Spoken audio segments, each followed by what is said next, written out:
perkembangan penyelidikan penembakan Brigadir Joshua. Ini kan tim yang dibuat Kapolri sudah menemukan CCTV yang kemarin dikatakan sempat hilang. Apakah ada arahan khusus dari Pak Jokowi agar kasus ini tetap terang benderang untuk diungkap ke publik? Saya kan sudah sampaikan, usut tuntas, buka apa adanya. Jangan ada yang ditutup-tutupi, transparan. Penting untuk agar masyarakat tidak ada keraguan terhadap peristiwa yang ada.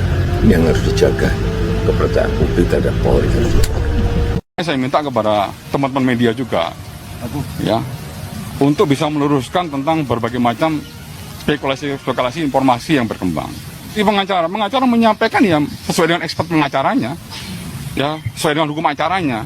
Jangan berspekulasi tentang luka, ya, tentang benda ini benda itu. Itu nanti expert yang menjelaskan. Ya, kalau misalnya teman-teman media juga mengutip dari sumber-sumber yang bukan expert, justru permasalahan ini akan semakin lebih keruh. Saya jelaskan tentang prarekon yang tadi malam dan yang hari ini. Prarekon yang tadi malam itu dilaksanakan oleh teman-teman penyidik Polda Metro Jaya dengan membuat asumsi TKP. Yang hadir semuanya penyidik. Ya. Nah, kemudian apa yang diperoleh tadi malam, hari ini kita cocokkan dengan yang ada di TKP dengan menghadirkan seluruh bantuan teknis. Tadi sudah disebutkan Pak Kadif Humas, ada laboratorium forensik, kedokteran forensik, dan Inavis. Itu.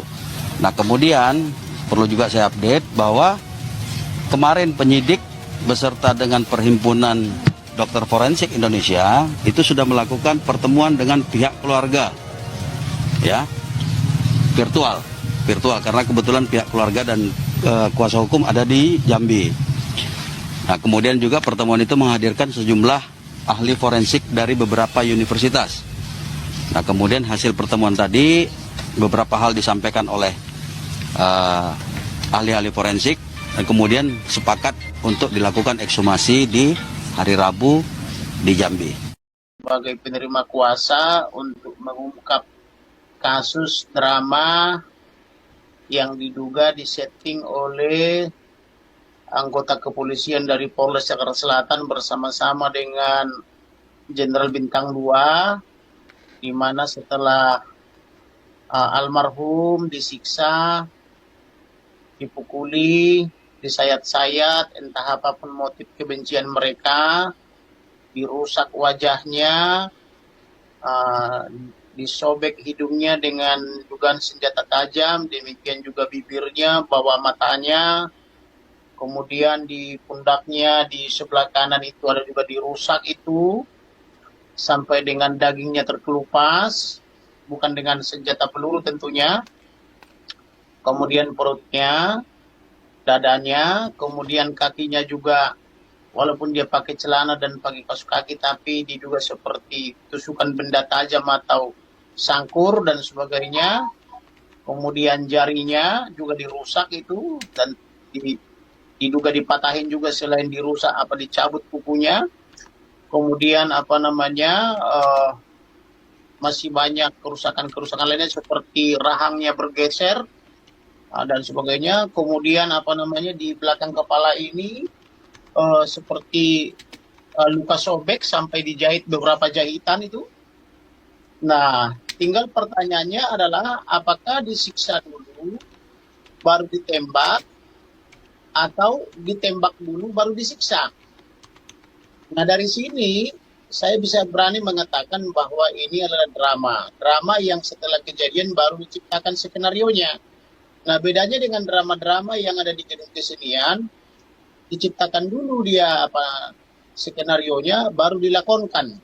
Tetapi kalau ini setelah kejadian lalu diundanglah teman-teman dari penyidik, lalu disepakatilah kira-kira seperti apa nanti dramanya, tetapi karena orang ini tidak biasa merancang drama, tidak seperti orang-orang yang di Hollywood sudah pintar, jadi terlalu mudah untuk kita tebak.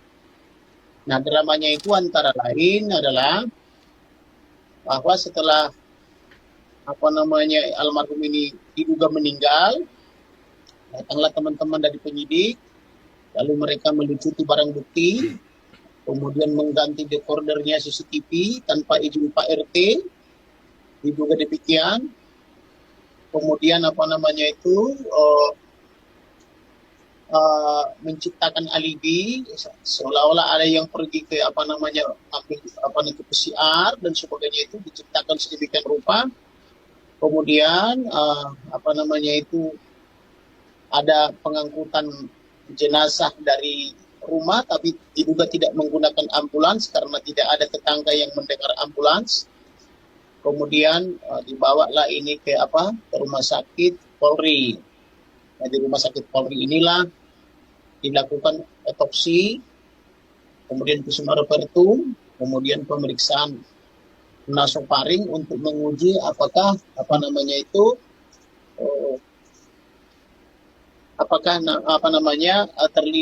tertular SARS-CoV-2 atau tidak, atau COVID-19 kan begitu. Kemudian